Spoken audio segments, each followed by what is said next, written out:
Geography memory codes ఒకసారి చూద్దాం. Most important questions. Geography resource నుండి Rio de Janeiro 1992 most important bit. చాలాసార్లు ఇది రిపీట్ అయింది. అలాగే ఎక్స్పాండ్ యుఎన్సిఈడి ఎర్త్ సమిత్, ఓకేనా. అలాగే ఫారెస్ట్, టోటల్ ఇండియాలో ఫారెస్ట్ ఏరియా 33%. అలాగే India geographical area 3.28 million square kilometre. Cotton, black soil most important. అలాగే red iron, Chipko movement, forest, land degradation, over grazing, mining, irrigation. ఇక తర్వాత వాటర్ లెసన్లో చూస్తే మనకి మోస్ట్ ఇంపార్టెంట్ వచ్చేటప్పటికి multipurpose project, irrigation, power, floods గుర్తుపెట్టుకోవాలి. అలాగే రెయిన్ వాటర్ హార్వెస్ట్ అనగానే మనకి ఆ యొక్క టాంకాస్ అనేది రాజస్థాన్ గుర్తుపెట్టుకోవాలి. ఇలాగే అగ్రికల్చర్, ఖరీఫ్ సీజన్లో రైస్ అనేది ఎక్కువగా గ్రో అవుతుంది. అలాగే రబీ సీజన్లో వీట్ మోస్ట్ ఇంపార్టెంట్. అలాగే రైస్ మీద మనకి ఎస్ఐ క్వశ్చన్ అడుగుతున్నాడు అగ్రికల్చర్ నుండి. దానికి 25 degrees సెంటిగ్రేడ్ టెంపరేచర్ కావాలి, 100 centimeters రెయిన్ఫాల్ కావాలి. సాయిల్ వచ్చేటప్పటికి క్లేయి సాయిల్. అలాగే తర్వాత మనకి జాగ్రఫీలోని 5th లెసన్ వచ్చేటప్పటికి మినరల్స్. మినరల్స్ నుండి వచ్చేసరికి most important, most repeated question, must will come in 2026 మార్చే. Bauxite, aluminium. బాక్సైట్ అనేది అల్యూమినియం యొక్క రా మెటీరియల్. ఇక కోల్ అనేది జార్ఖండ్లో దొరుకుతుంది. ఐఎంఎఫ్ వరల్డ్ బ్యాంక్ లేదా ఐబిఆర్డి. ఐఎంఎఫ్ వరల్డ్ బ్యాంక్ ఈ రెండు కలిపి బ్రెటన్ వుడ్స్ అని అంటారు. ఇక తర్వాత జాగ్రఫీలోని 6th లెసన్ వచ్చేసరికి ఇండస్ట్రీస్, ఆగ్రో బేస్డ్ ఇండస్ట్రీస్లో మనకి ఆగ్రో అనే కాగానే షుగర్ గుర్తుపెట్టుకోండి. మినరల్ వచ్చేసరికి స్టీల్. అలాగే golden fibre, jute, silicon city, Bengaluru. ఇక 7th వచ్చేసరికి లాస్ట్ లెసన్ జాగ్రఫీలో life line of Indian economy. దీంట్లో transport is equal to life line. Kandla, Gujarat ఎక్కువగా అడిగారు. అలాగే ఐజీఏ మనకి ఇది ఒక ఢిల్లీ గుర్తుపెట్టుకోండి. ఇక హిస్టరీ నుండి వచ్చేటప్పటికి మోస్ట్ ఇంపార్టెంట్ ఫ్రెంచ్ రెవల్యూషన్ ఎప్పుడు జరిగింది అంటే 1789. అలాగే ఈ యొక్క ఫ్రెంచ్ రెవల్యూషన్లో మనకి మెయిన్గా థీమ్ వచ్చేటప్పటికి లిబర్టీ, ఈక్వాలిటీ, ఫ్రెటర్నిటీ, సోదరభావం, ఫ్రెటర్నిటీ. అంటే most important repeated question Vienna Congress. 1815లో జరిగింది. దీనికి హోస్ట్ ఎవరంటే మెటర్నిచ్, ఆస్ట్రియన్ ఛాన్సలర్. ఇక తర్వాత ఇటలీ, మాజిని, యంగ్ ఇటలీ, వాటి గురించి బాగా అడుగుతున్నాడు. అలాగే జర్మనీ వచ్చేసరికి బిస్మార్క్ 1871. అలాగే రెండర్ పెస్ట్ అనేది క్యాటిల్ ప్లాగ్. అలాగే గ్రేట్ డిప్రెషన్ అనేది మనకి ఎప్పుడు వచ్చింది అంటే 1829.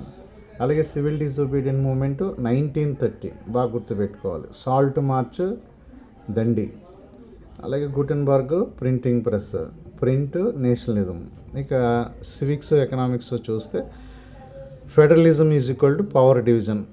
ఎలా ఉంటుందంటే union, defence, state, agriculture, concurrent లిస్ట్లోకి వచ్చేది మ్యారేజ్. ఈ మూడింటిని మెయిన్గా అడుగుతున్నాడు. యూనియన్ లిస్ట్లోకి వచ్చేది డిఫెన్స్, ఇంకా ఉన్నాయి కానీ మెయిన్గా వీటి మీద ఫోకస్ చేస్తాడు. స్టేట్ లిస్ట్ వచ్చేసరికి అగ్రికల్చరు, కాంకరెంట్ లిస్ట్ వచ్చేసరికి మ్యారేజ్. ఇక ఇండియాలో 3 tier సిస్టమ్ ఉంది. 3 tier సిస్టంలో union government, state government, local government, ఈ మూడింటిని కలిపి 3 tier అని అంటారు. బాగా గుర్తుపెట్టుకోండి. ఇక ఇండియాలో వచ్చేసరికి మనకి 8th షెడ్యూల్లో ఉన్న లాంగ్వేజెస్ మొత్తం 22.